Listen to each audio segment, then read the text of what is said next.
welcome to this episode of Keeping Track on Traffic Paradise Radio. I'm your host, Leah, and I'm here with Kira as my guest. Hi, everyone. So, open wheel racing has been around a while in the US. It started in the early 1900s, and the first international race was in 1908, and there's a ton of drama around all of this. So how much do you kind of know about open wheel racing in the US? I don't know very much, actually. I have only been a religious F1 fan for about 2 years now, and I am thinking about getting into IndyCar, but other than that, I know absolutely nothing about racing in America apart from the races that F1's done there.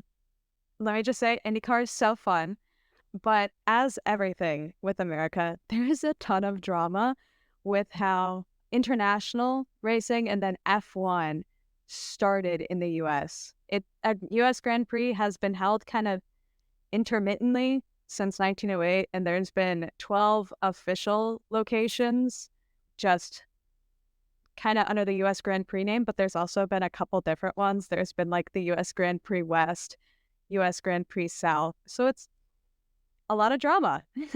So it actually started the American Automobile Association, which for any American listeners, this is the same AAA as our car insurance company and an automobile club. So that's kind of crazy.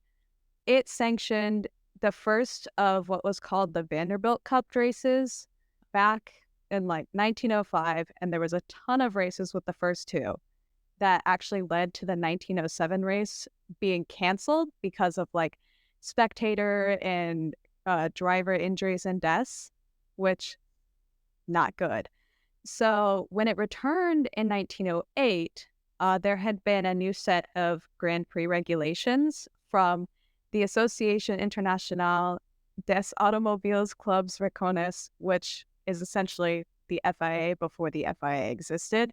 And the AAA did not actually recognize these new Grand Prix regulations in their racing. So they had a rival called the Automobile Club of America that actually sponsored the American Grand Prix prize. So this is actually the history of how it started. And this race, there was already an ongoing feud, but this race made it so much worse. So obviously, going in automatically, first race has a ton of drama surrounding it.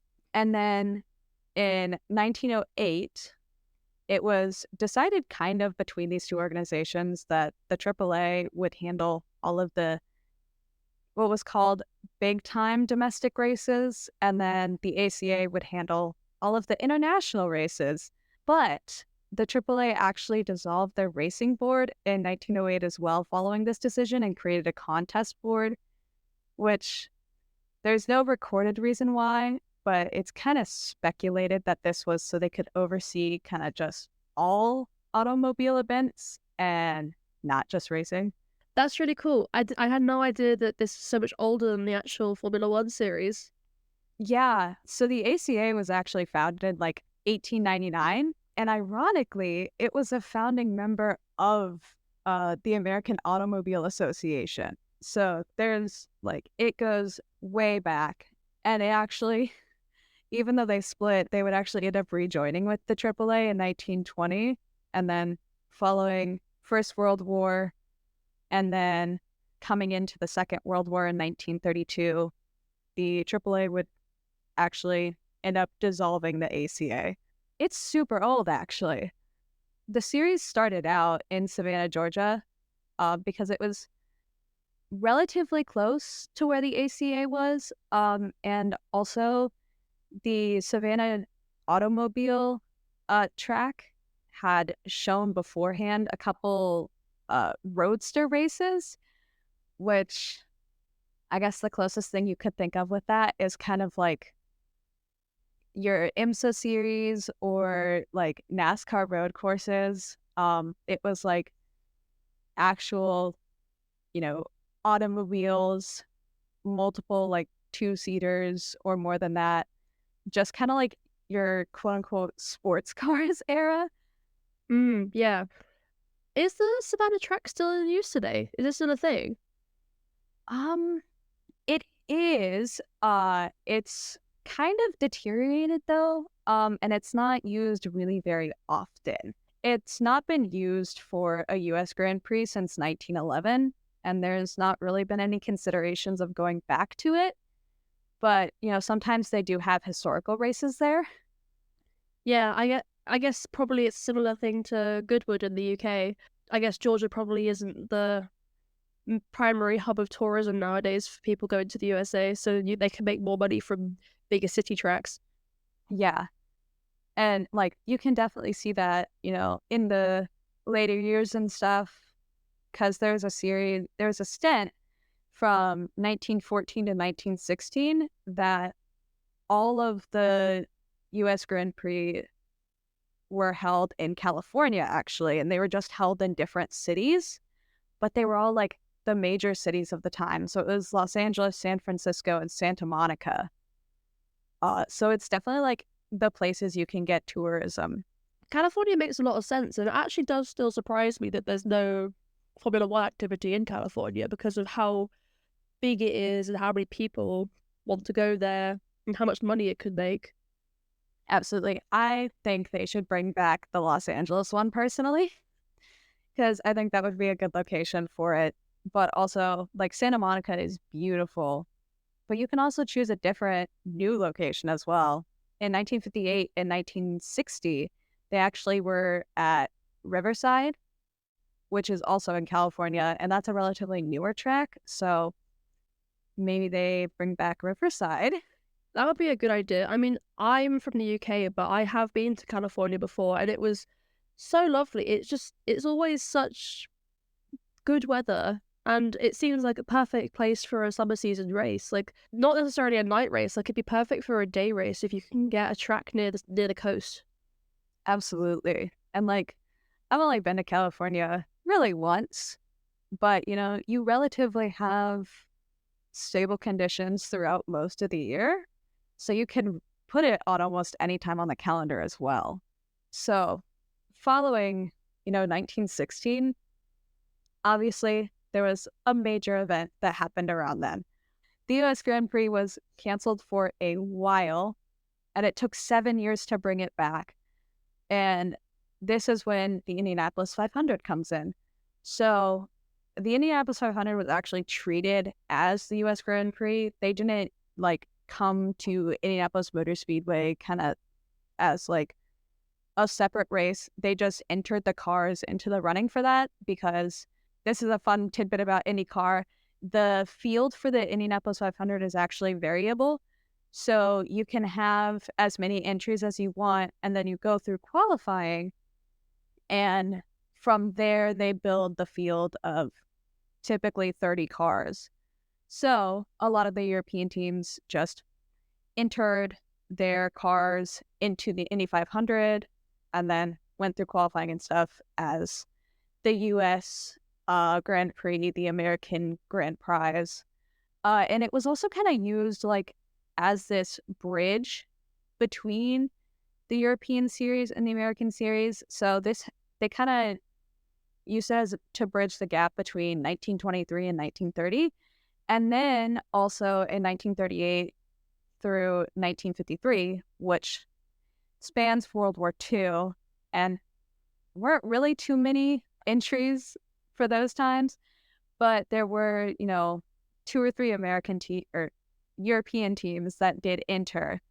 So it did kind of bridge the gap between it.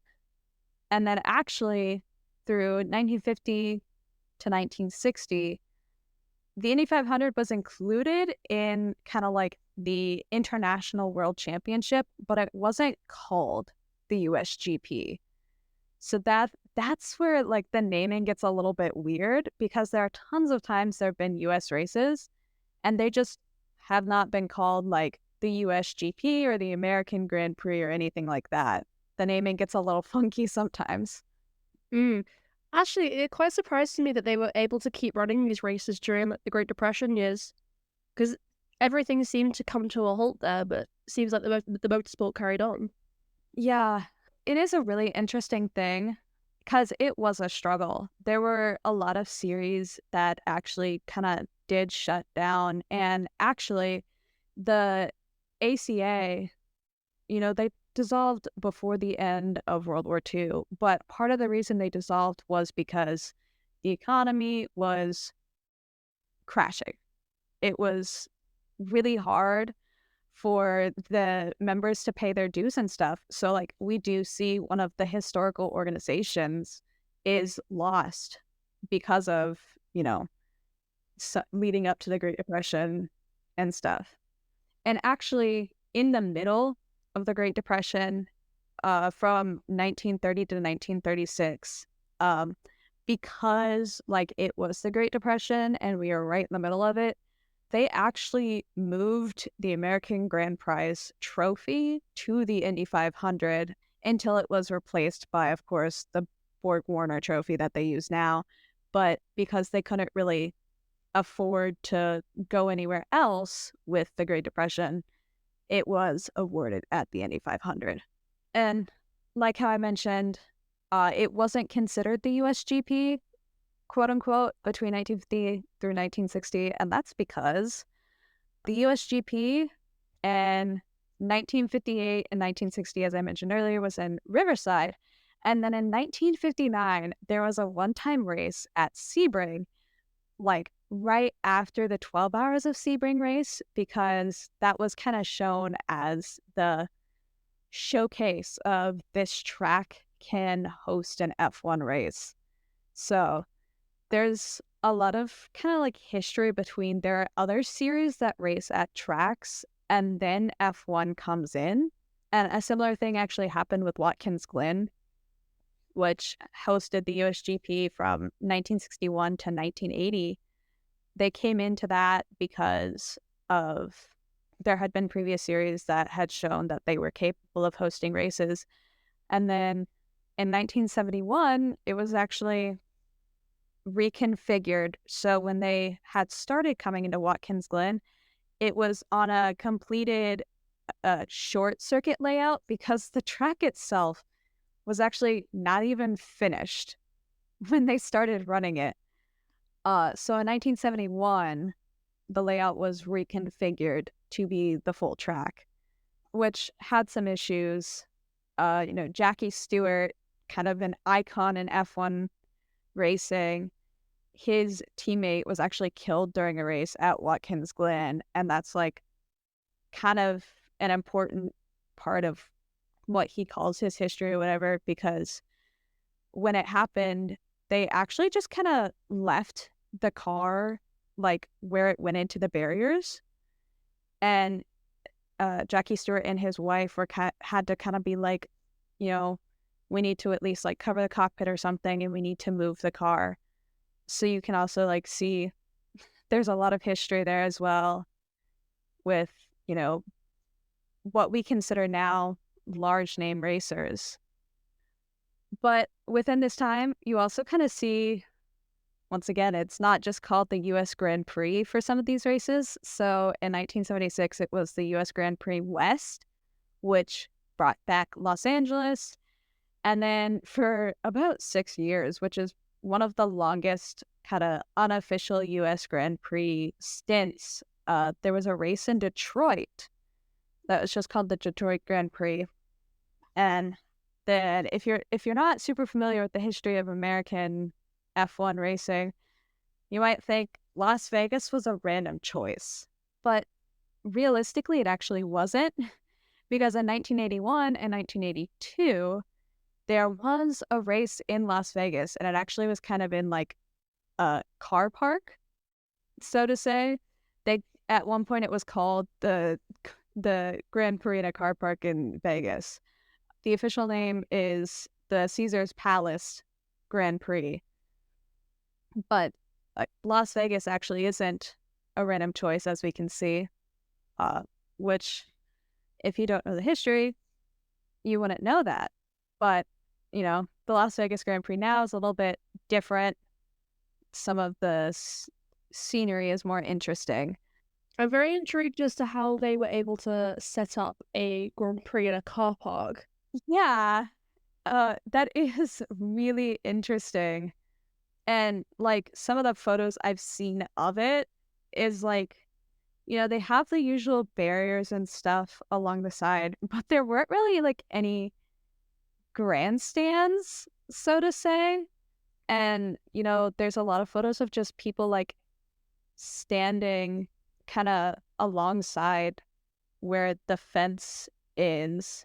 I mean, that was quite common in old Grand Prix, though, wasn't it? Like, Yeah. a lot of the tracks didn't have big grandstands. Most of the viewership was just alongside the track, especially before they made the safety standards higher. Fans were able to get very close to the track. Yeah.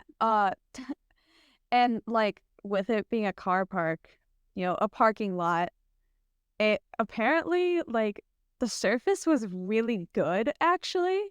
Like it was super smooth, but because it was going mostly counterclockwise, a lot of the drivers actually had issues with like their neck strength. They weren't used to going counterclockwise. So there's like a lot of interesting stuff about this because it was quite literally in a parking lot. I can't believe that. I mean, we Yeah. always talk about the current Las Vegas track being quite unreliable, so it's quite funny to hear that this car park was smooth and really easy to run on. Yeah. We have the problems of like the track wasn't even, yeah, it was Lando Norris. Like he hit that bump and it lost control. But then you have in a car park, they had it wide enough where you could actually overtake it. They were able to put runoff areas, and, the surface was described like being almost as smooth as glass, essentially. Did that not cause issues for grip, though? Yeah, it was held, in a relatively hot part of the year. And actually, we hear about Qatar and races like that where the drivers are suffering from heat exhaustion and heat stroke. They actually did have issues of heat exhaustion at Vegas. So like I imagine because it was in a hotter part of the year, the tires, were able to warm up better or something, but I'm not entirely sure on that. Yeah, I mean, considering people are still worried about heat exhaustion in Qatar and Vegas, well, not less so Vegas because it's a night race, but Qatar, even in November, it's a bit worrying having it in the middle of summer. Yeah.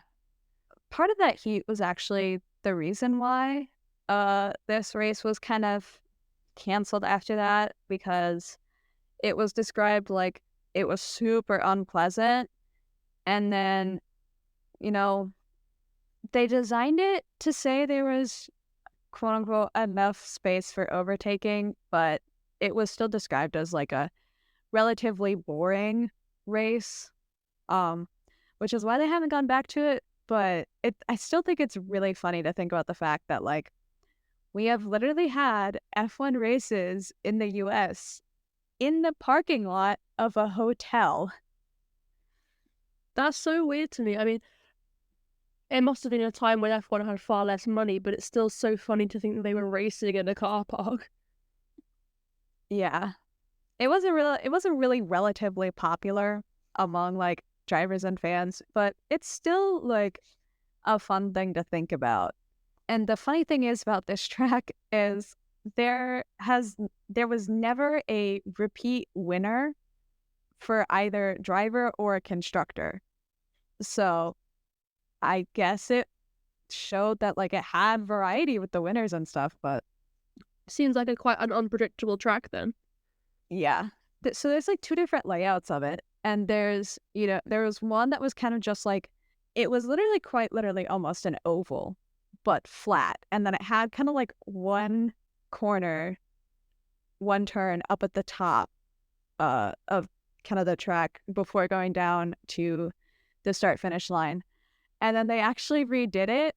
And then when they redid it, it kind of just, I don't know how to describe this shape, but it looks almost like if you were drawing the bottom half of like a horse, it looks like the legs of a horse. What? That's so strange. So it just like it goes up through the corners, back down, and then it goes up and then back down and Mhm. around. Wow. What a strange shape to make a track. Yeah. And like this was back when like Mario Andretti was racing on this. So this track was taken and actually in 1982 and 84 it was taken to the IndyCar series. And this is where they kind of use they reuse that distorted oval layout. So it lasted for 3 years in a Caesar's Palace parking lot. That's crazy to me.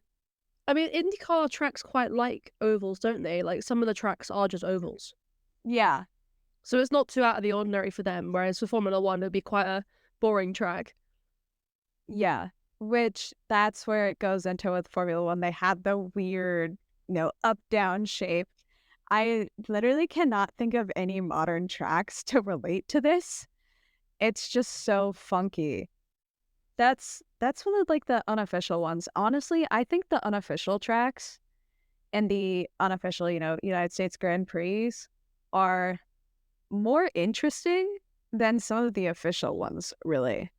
But after we had Watkins Glen and we had all of the unofficial ones running through that time, there was about a 9-year break of, the US Grand Prix. So the Detroit Grand Prix was running in the middle of this from 1982 to 1988, but there wasn't a US Grand Prix again until 1989 in Phoenix, which Phoenix is really famous now for NASCAR and IndyCar races.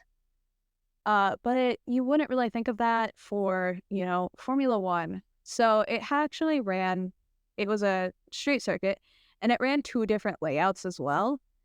It kind of went around like the Civic Plaza and the America West Bank Arena, which was, before they had their ballpark there. So that's like, if you think of, the Bank One ballpark, it was before that existed.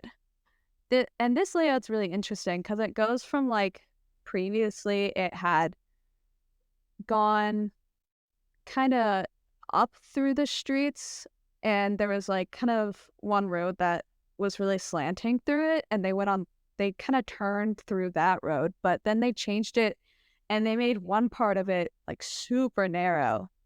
And this is actually, I'm pretty sure on the second circuit layout, Ayrton Senna has the lap record, and then before that, in the 89-90 layout, it's Gerhard Berger, who I'm going to be honest, I had not heard of him before this, but he's actually kind of interesting. He's considered like one of the most experienced Formula One drivers of all time. Yeah, I know about Burger. Yeah, I'm not familiar with too many of the older Formula One Yeah, of racers. course. That's completely makes sense. 'Cause like I'm super familiar with like all of the old IndyCar drivers. So it was really interesting reading about like him and learning about him because I know he's like really popular with Europeans. A lot of people recognize that name. Yeah, definitely. Also, from what you've said about that track in Phoenix, it reminds me a bit of Baku. Yeah, it kind of is almost a little bit. I'm going to look up the Baku track layout and we'll compare it because it was a part of like it really was just kind of it was really wide a lot of the time. Yeah, so if you think about turns 5, 6, and 7 on Baku, they're like really close, quote unquote close to like 19 and 20 where the track is just like kind of squished right there. Yeah. The Phoenix Grand Prix, it has a section that's like really squished like that, where the two sectors are like back to back to each other. But it's also just like super rectangular. there's a lot of sections of it that are just like straight, and then it's like a 90-degree turn and a 90-degree turn. Oh wow, so that is quite a lot like back here then. Yeah. That's really cool actually. You never really see many street circuit layouts like that, but I guess that a lot of American cities are quite grid based, so it makes sense that there's a Yeah. lot of like blocks and stuff to like just drive 90 degrees around. Yeah. And like, I don't know how they even managed with the second layout. I'm fairly certain they had to like actually add in a part of the track, because the place where it kind of is squished together, it's relatively like it's actually not straight. It's got, some degree of turning. And like there's one road that it follows along, but the sector between 4 and 5, I'm fairly certain there's like no road there in the city layout. So they had to add that in. That's crazy. Yeah. It's super interesting like how they, because I imagine people probably got tired of, a rectangular kind of race.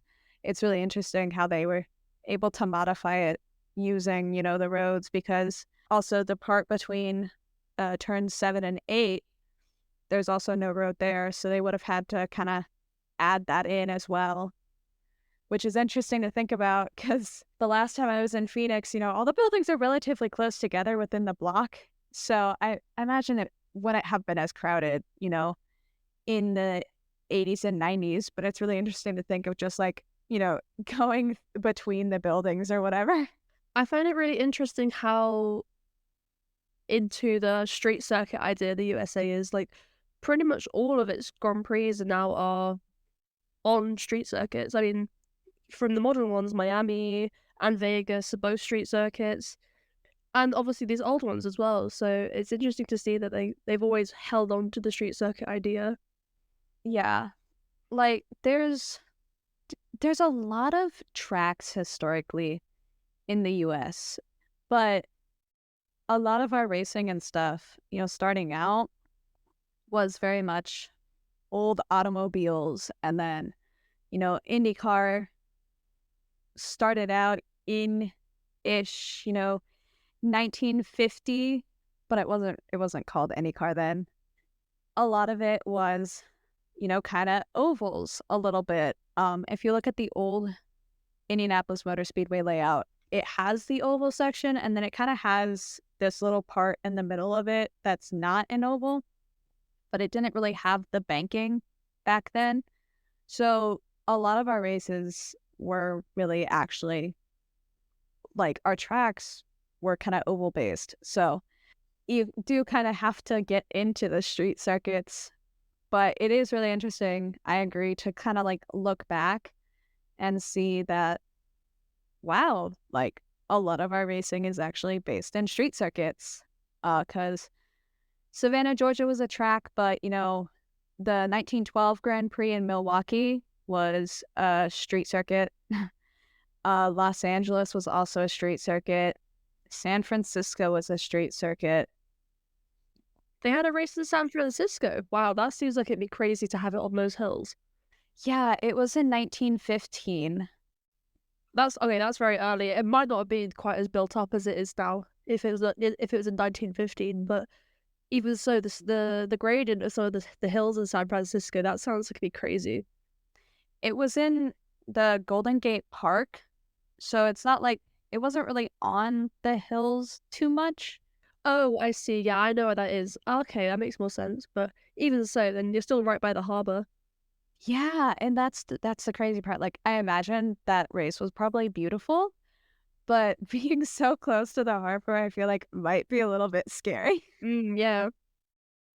Also, so with this, keeping with the street circuit idea, is it just that they, in America, they didn't have the money to build racetracks? Because there's much fewer tracks there per, you know, area of land compared to European countries. I think it's kind of like a little bit of a mix. So obviously, we had the Great Depression and stuff that very much limited, you know, racing in general, and also just people owning cars and stuff. So there wasn't really an interest too much, during the times of the Great Depression or whatever. And, during World War One, we like almost all racing was canceled because of, they were taking cars and scrapping them for metal to build stuff for the war. But a lot of our tracks has to do with how tracks get certified to become an F1 circuit. Now, obviously, they don't have the same certification process, way back in the 1900s before F1 existed and before we had the FIA. But a lot of the tracks that we had weren't too great a shape sometimes because they deteriorated relatively quickly. So it was easier to run the street circuits because the streets were maintained better than a racetrack was. Because we have a ton of like historical tracks and stuff that have just fallen away and like that they've deteriorated relatively bad. Where I grew up, because I'm from Indiana, so obviously very much in IndyCar. Where I grew up, we have, a lot of dirt tracks. So in the early days, going into like the Indy 500 and stuff and trying to get into racing, you would actually do dirt track series instead of like actual racing on circuits and tracks and stuff. So it's like a difference of how you got into racing as well. My dad growing up, he raced a little bit and he raced the USAC midget series. And all of those were dirt tracks. And a lot of time that series was considered, the way to get into IndyCar. So we just didn't have as many tracks built for, stuff like karting and, the basic series for a lot of like our single seaters.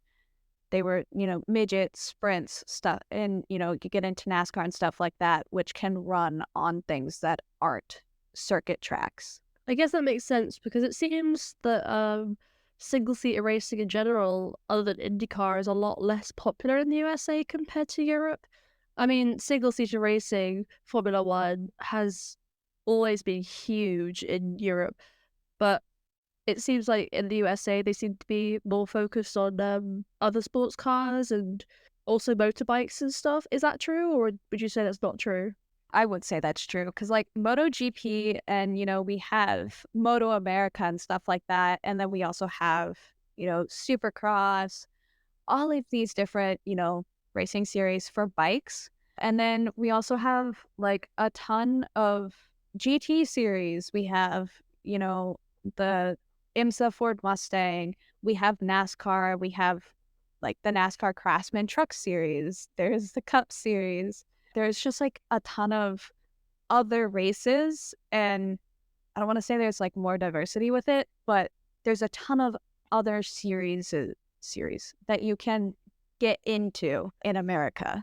There's 3 different NASCAR series running right now, I think, at least. So Yeah, that makes sense. I mean, I think it's just different over in Europe because I know certainly in the UK, probably in mainland Europe as well, there's hardly anything in terms of motorbike racing, whereas that's so big in the USA. So I think it's just different priorities of motorsport for like what people prefer to watch and stuff. yeah, absolutely. Some of our series, they start you think NASCAR, it is inspired by, moonshiners running from the police or whatever. So like a lot of ours start with more kind of rural things, which is, why you get into, NASCAR, you get into the Moto America kind of stuff like that. You get into Supercross. So it's a lot more extreme racing on like dirt tracks and dirt stuff. And then, you have the monster truck series or whatever, which is, essentially a demolition derby. But a lot of it is dirt based. Yeah, it seems like a lot of American motorsport is more based around extremities, extreme sport, whereas over in Europe it's much more about like neat, clean racing, which I think is why karting and single seater Formula One is much more popular than other series. Yeah, We do have double seaters such as the British touring cars, but again, that's a lot less popular than Formula One and its feeder series. Yeah, and like if we look at COTA specifically for like the series that they currently run, they have the GT4 America series, they have the GT America series, they have the GT World series. There's the Ferrari Challenge North America, there's IMSA, Lamborghini Super Trofeo North America, there's the Masters Racing Legends series, which is it can be a variety of cars that run in that. And then you have all of the NASCAR races, you have the Porsche Cups. There's a ton of different things that aren't single seaters in America. Then of course, you get WEC coming in. So you get more of like, that one is a bit more international and has some European tracks as well. I definitely see the point of like America goes for the extremes, which I totally agree with. And then European racing is a lot more about being precise. You have to have a certain level of skill to race in any of these series. You have to know what you're doing. Like IndyCar, you have to be able to run ovals and street circuits and road courses. But I definitely see how Europe focuses more on like the precise, clean, refined, very skilled, very strong racing. I think European racing comes with a kind of like certain pride that is both good and bad because despite it being like making it very sort of clean and, you know, full of really refined, talented drivers, it makes a lot of people think that these drivers can just go to series like IndyCar and just win. Like, that's not how it works. They're completely different. Yeah. And I will say, for an example of that, Fernando Alonso has done the Indy 500 specifically, 2 or 3 times, I believe, and has not finished within the top 10 racing in the Indy 500. So it definitely is like there are different skill sets between these two kind of series and between, American racing versus European racing. I find it interesting that IndyCar is also considered a sort of post-retirement from F1 path for a lot of F1 drivers. Like, I know that Ricardo was mentioning it as a possibility, and so is Bottas. And obviously, there's quite a few retired F1 drivers who have been dropped from teams because they haven't been good enough to race in F1, like Grosjean, Ericsson, although not because they were bad, just because they had done their time in F1. But yeah, it does seem interesting that IndyCar is like their backup plan almost. Yeah, you have some basis to do well in IndyCar if you've raced in F1, but there's such a difference between the two. IndyCar is more closer to like a customer car. It has a standard aero kit that's supplied by one manufacturer. There's two different engines you can take. You can do, very minimal modifications with like your rear wing and stuff, but you can't really change the base kit. And like there's no power steering, so there's less downforce on these cars, but relatively their top speed is actually higher than an F1 car running ovals and stuff. So you do get a massive difference between the two because, you have power steering and stuff and you have more downforce and you have more customized cars with F1 compared to IndyCar, which makes, tracks like COTA and stuff where, you have run both a lot more interesting to look at the difference between how F1 and IndyCar runs on these tracks. Yeah, I think I'm definitely going to watch IndyCar next time it races at COTA because I've seen obviously a couple of Formula One Grand Prix at COTA, and I definitely think it would be a bit of a different experience to see IndyCar race there. Unfortunately, IndyCar doesn't race there anymore right now. Does it not? Oh, okay. No. So as of 2019, they don't race there anymore right now. It's possible it may be added back. We will see how Penske management thinks about that. But both the NTT and NXT have raced there. And then also the Indy Lights series has raced there as well. So like you can go back and look at older races from like 2019 and stuff to look at it. Yeah, okay, that's fair enough. So what series do you race there right now?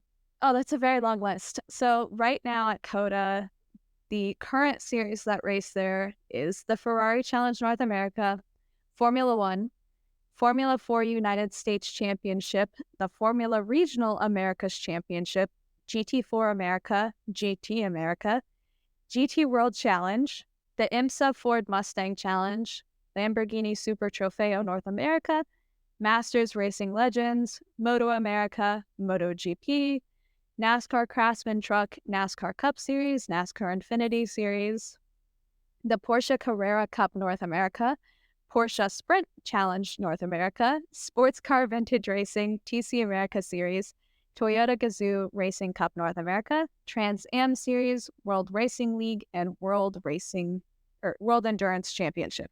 There's still plenty of action going on at COTA all the time. Absolutely. And the fun thing with COTA, with its track layout, actually, it has the largest outdoor amphitheater in Central Texas. And then it also has a karting facility within the track, and a soccer stadium. So they have a ton of like music artists coming in for the amphitheater as well. They have a ton of different concerts. They have, karting races there pretty often. And then they have soccer games. So COTA's always busy. It seems like such a versatile venue, actually. Yeah.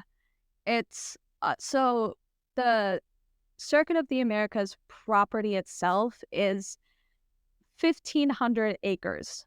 So it's like really big, and it has a ton of space to be developed. They're developing some more stuff actually in the coming years. So they have like their giant plaza, and then, there's the amphitheater and stuff. So they have a lot going on. That's really cool. I mean, I definitely want to get into some more American racing. It's obviously quite hard to make it line up with time zones because I think I'm about 6 hours ahead of the Texas time zone. So I think Texas might have more than one time zone. Yeah, I'm also like, I think I'm an hour ahead of Texas at least. So I can imagine it would be a little bit difficult trying to get your schedules to line up with that because some of the things they do are, midday or whatever. So, or in the afternoon. Yeah, I mean, earlier running races I definitely like to watch. And actually, like COTA itself is super interesting, just like within its kind of design history. And then, the process to getting it actually designed, because it's America, you can't have anything without a little bit of drama. So when they were designing it, they actually had some issues with like the contract and stuff. So it got put on hold for a little bit because it started in 2010 and construction wasn't finished until like October of 2012. So there's a lot of history with how it was designed and stuff, and the contracts issues with that, because the people that were originally building it, they thought they had violated the contract. So then they had to have other people come in, and it was originally supposed to be called Speed City, and now we know it as Circuit of the Americas because they wanted to kind of view it more so as joining all of North America in racing. It was called the Crossroads of North America, and it was to like be a center of, a commerce and cultural exchange in racing. So that's actually how it got the name Circuit of the Americas now. So would you say that COTA is essentially the main central hub of motorsport in the USA right now? Um, I don't know. That's a very interesting question because it depends which series you watch. Because, like, if you're, a casual watcher of just series like IndyCar and stuff, you're going to say the Indy 500 is, your biggest event of the year, obviously. But, if you do watch multiple series and you're very, like, into the world of motorsports in America, COTA is super influential. But then, you also have races like in NASCAR, you have the Daytona 500, which have a ton of history. And, Daytona is a very loved race and it's super influential. So it really depends what you're watching. But in terms of like diversity of series, COTA is definitely kind of a central point of it. Because, if you look at Indianapolis Motor Speedway, you run the Indy 500, you run the Brickyard 400, you have the IMSA 6 hour race, you have a couple things that run there, but there's not the same amount of diversity. Yeah, I mean, it makes sense that they have to run a lot of the more minor series in a central place. It makes sense that COTA is used as that. It's really interesting to see how much like variety there is actually, because and especially like speaking from a UK point of view, all we really have, and don't quote me on this, I'm not massively into a lot of smaller series, but the main series that we have is obviously Formula One, and even that's only in the UK once a year for Silverstone, although Silverstone can arguably be considered one of the homes of Formula One. But other than that, all we really have is British F4. We have the BTCC and the series that follow it. Like we have the Porsche Cup and the mini series. But other than that, we don't really have a lot here. Does European Le Mans Cup ever come to Silverstone or any of like a British track at all? I'm actually not sure. Wait, let me. I'm just gonna like check this real quick. Because I'm not super familiar with all of the locations that some of these series go to. I just kind of turn it on and watch it. Mm. So yeah, the European Le Mans series does not come to the UK at all. It's mainly based in France, Spain, Italy, with also races at Spa-Francorchamps, Portimao in Portugal. Huh. That's actually really interesting. Because, for me, I always think of kind of the UK as a very influential part of Formula One history and stuff. So I guess I would expect kind of more series to run there. Yeah, me too, actually. I mean, historically, it used to be a lot more influential than it is today. I think since Formula One has expanded to globally, it's focused less on Europe and especially the UK. Since the UK left the EU, it's a lot harder to get everything in and out of the UK nowadays. So the UK really has sort of lost a lot of its footing in terms of its sort of influence over F1 and a lot of the European motorsports in general. I didn't even think of, leaving the EU as being a possible impact on that. It makes everything a lot more costly when you're moving stuff in and out of the country. Huh, that's interesting. I did not know that at all. Yeah, Brexit basically screwed up a lot of stuff in terms of importing, exporting. For example, I mean, this is not related to motorsport, but a lot of touring artists and bands now typically will only play one or two shows in the UK when they come on a world tour because it's just too expensive to get all your equipment in and out for multiple shows. Huh, I would never have known that. So yeah, I guess we can see there's obviously a very large, variety of things that impact racing that you wouldn't think of with, how the series starts versus, variety and what you can get in there. Yeah, exactly. And that was why I was surprised that that actually there was still some racing during the Great Depression because I would have thought that that would have ruined everything in terms of during that time period everything would have stopped because of money.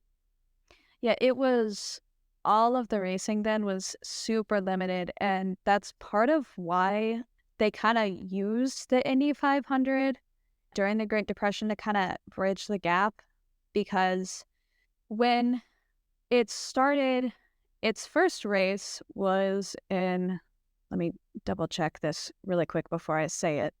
The first race was in 1911, and it is the most consistent running race in IndyCar. It has run almost every single year since then.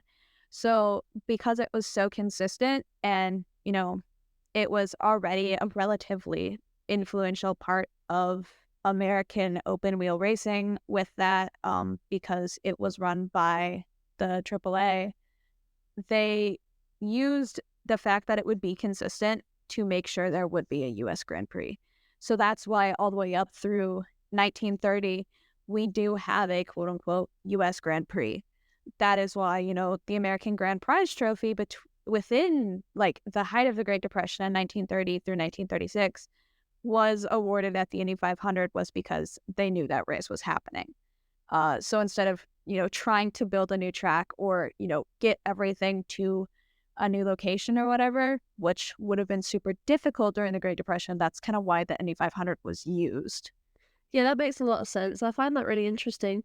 I think it'd be great if there could be a bit more like harmony with European versus American series. For example, get more like Formula E racing in America and bring some IndyCar races to Europe. That would be really cool if we could do that. I would love to see that honestly because, there is a European NASCAR series. So it's not like we don't have a connection between the two, but having more, Formula E within the US or being able to take IndyCar to Europe would be amazing, I think, because there are definitely some tracks that I do want to see IndyCar run on. And it's 100% possible for them to do it because, we already run street and road courses. I think it'd be quite easy for IndyCar to run on tracks like Monaco and Imola and things like that. They all seem like they'd be quite versatile and suitable for IndyCar. Monaco, I don't know, but definitely tracks like Imola and stuff like that.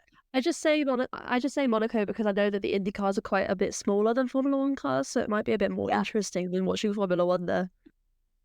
And that is a fair point, absolutely, because, they are smaller cars, and they are, I would almost say, just as maneuverable, even without power steering. They are a little less, but it's not to like a degree where they wouldn't be able to run some of the street courses or street circuits in Europe or going South America or, going to Asia. I definitely think we do need some more racing action in South America as well because there's currently we only go to Brazil and Mexico. I don't know if the American series do more than that, but it'd be interesting to see if they could get some tracks in, say, Argentina, which is also a massive country. I'm sure it's got tracks that we could use. Yeah. And obviously, having an Argentinian driver on the grid now would make that a lot more easy to do with money. It's been an ask for years within IndyCar to do a Mexico City Grand Prix or a Mexico City race. There isn't really anything south of COTA in IndyCar right now on the calendar. Like they do go to Canada, but that's about it. So like I really do agree. It would be amazing to see more action, in South America, going south of Texas, going to Mexico and stuff, because there are also there are a ton of Brazilian drivers right now in IndyCar. A lot of the really influential drivers in the past have been Brazilian. We have Pato Award right now on the grid who is Mexican. He is one of the like most talented drivers that there is right now and also one of the most popular drivers. So if there was a Grand Prix in Mexico, it would 100% pay back the interest as well. Yeah, speaking of Pato, actually, it's really interesting to see that he's been asked to do the FP1 for McLaren in Mexico. I'm really looking forward to see what he can do there because I think it'd be a great way to sort of prove that IndyCar and Formula One skills are very interchangeable. Yeah, I am so excited to see him do that. He is one of my favorite drivers in IndyCar right now. I definitely want to see what he can do in Formula One car because I believe he has a ton of talent that he needs to show. I mean, he has said before that he would like to race in F1 someday. It's just that he's never really had the chance to get up through the feeder series because he started off doing karting with a lot of current or past Formula One drivers. I mean, there's a photo of him alongside Logan Sargent in their Yeah. karting days, and it would be nice to see if Pato could have a chance at a seat in the future. I know, maybe perhaps I don't know how old he is. I don't know if he's perhaps getting too old, perhaps, to debut in Formula One now, considering a lot of the rookies nowadays are very young. But it would still be interesting if he could have a chance. I don't really think he's that old. You know, he's 25. Oh, okay. Which, Yeah, I didn't know how old he was. yeah, no. He definitely could swing it in a debut. He definitely could do that. Please, I want to see Pato in F1 so bad. But I also want him to win the Indy 500. So There's no saying he couldn't do both. I mean, the Grand Slam, the Triple Grand Slam, is always an option. there's only ever been one person to do it. Let's make Pato Award the second. Yeah, exactly. But yeah, I would love to see more crossover between European racing and American racing, and then also just going more everywhere. It would be wonderful to see.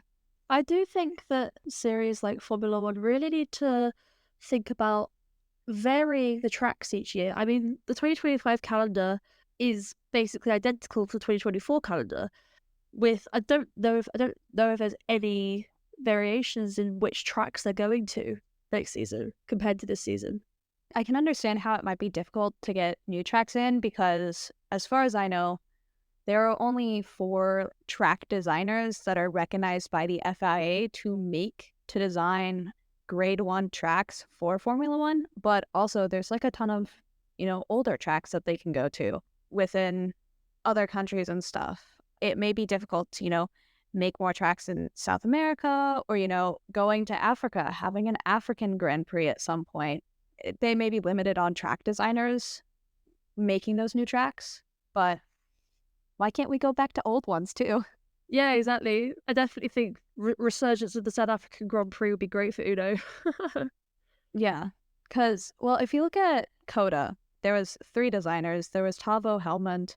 There was actually a FIM Road Racing Series world champion, Kevin Schwantz. So he did 500cc bikes, and he's a world champion there.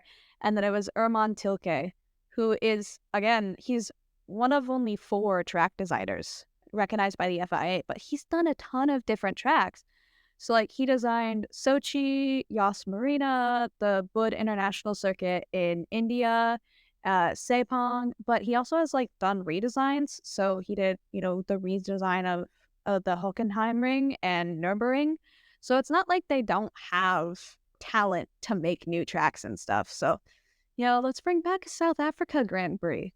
Yeah, I think bringing back the South Africa Grand Prix and maybe like the Korean Grand Prix, I think just like some countries that we haven't seen for a while would be great. I think bringing back a Korean Grand Prix would be amazing. Especially with like how much Korean culture has resurged around the world in recent years. I feel like it would be great in terms of money for Formula One. Absolutely. This has been your host, Leah, on this episode of Keeping Track about COTA and the history of Formula One in America. If you liked this episode and you want to find out more about Formula One and potentially other series, please remember to like and subscribe. Bye-bye! Bye, everyone!